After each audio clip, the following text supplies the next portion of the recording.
I just can't tell you the happiness of seeing the owner play the guitar for the first time.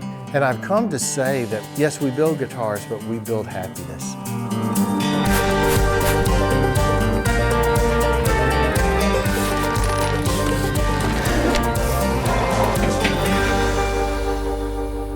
Hi, I'm David Mathis. I'm the owner of Gallagher Guitar Company. We're located here in Murfreesboro, Tennessee, and we're going to talk about how we build these guitars. When someone calls to order a guitar, there may be a specific model they want, but very often they want to explore different possibilities for the guitar, and that means looking at different kinds of wood. There's some woods that are not really that suitable, but there's so many types that can be. And woods will offer a little different sound, and that's why some people prefer like a rosewood that has a little more metallic ring to it than a mahogany that's kind of a drier sound. So it's also what a person's looking for in their guitar. An especially important part of building a guitar is the top wood. We refer to it as the tone wood.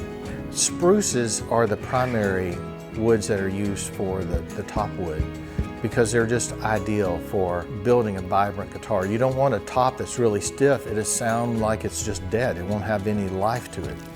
So we have a system where we audio test the tops. We use frequency, and we find the frequency of that guitar top so that every guitar has its best chance to be a really great guitar. After we've tested the top and selected wood, then it's to the process of building the box, as we say.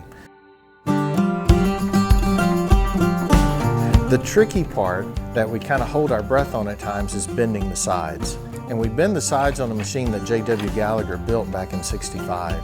But it still is a bit of a ritual to see that wood begin to take shape and finally get it to the final point to where it's bent where it needs to be, and we didn't hear any kind of crack. It's ready. We can turn off the heat and let it set and create its form.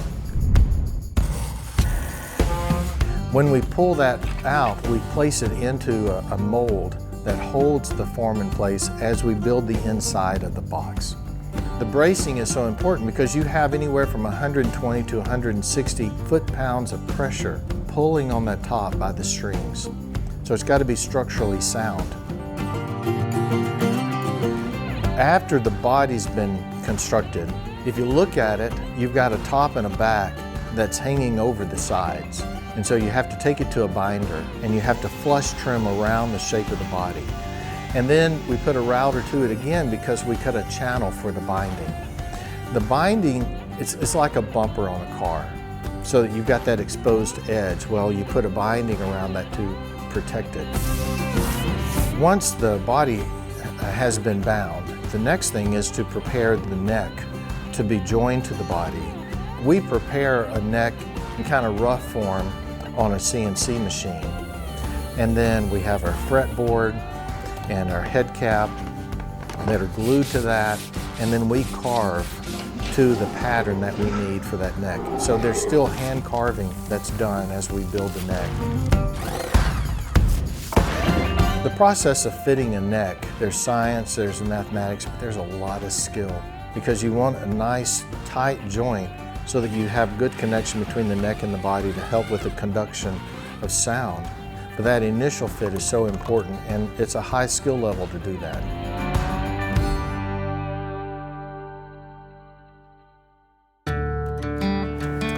After we fit the neck and we're satisfied with a good strong fit, then the body's got to be prepared for the finish process, and that's the process of finish sanding.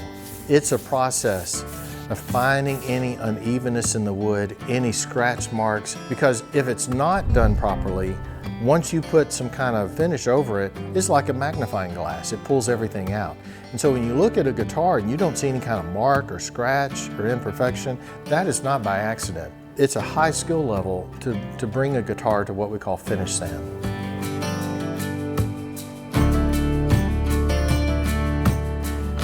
After a guitar is properly sanded and prepared for the finish process, some people say, well, you're halfway there. You're not going to take out a spray can and spray it and be okay with it. Our guitars will take anywhere from 15 to 18 layers of lacquer. And that may seem like a lot, but as it's sprayed, it's also going to be sanded back, what we call leveling.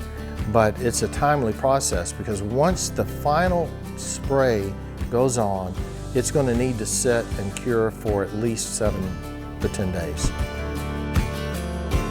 Once it's kind of that dull finish, then we're going to take it to the buffer. And there's 4 stages of buffing where we use different degrees of grit to bring out that really gloss finish.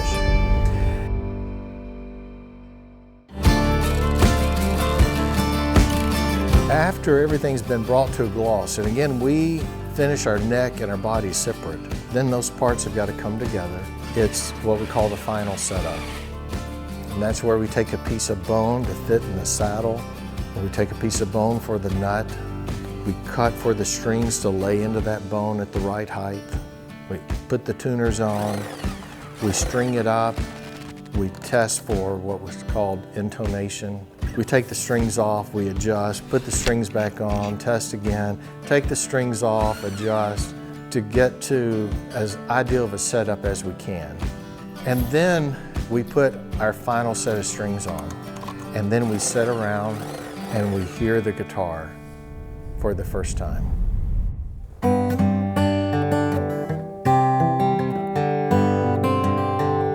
And you know, as much as we enjoy sitting around and hearing that guitar for the first time, and I'm telling you, it is really something.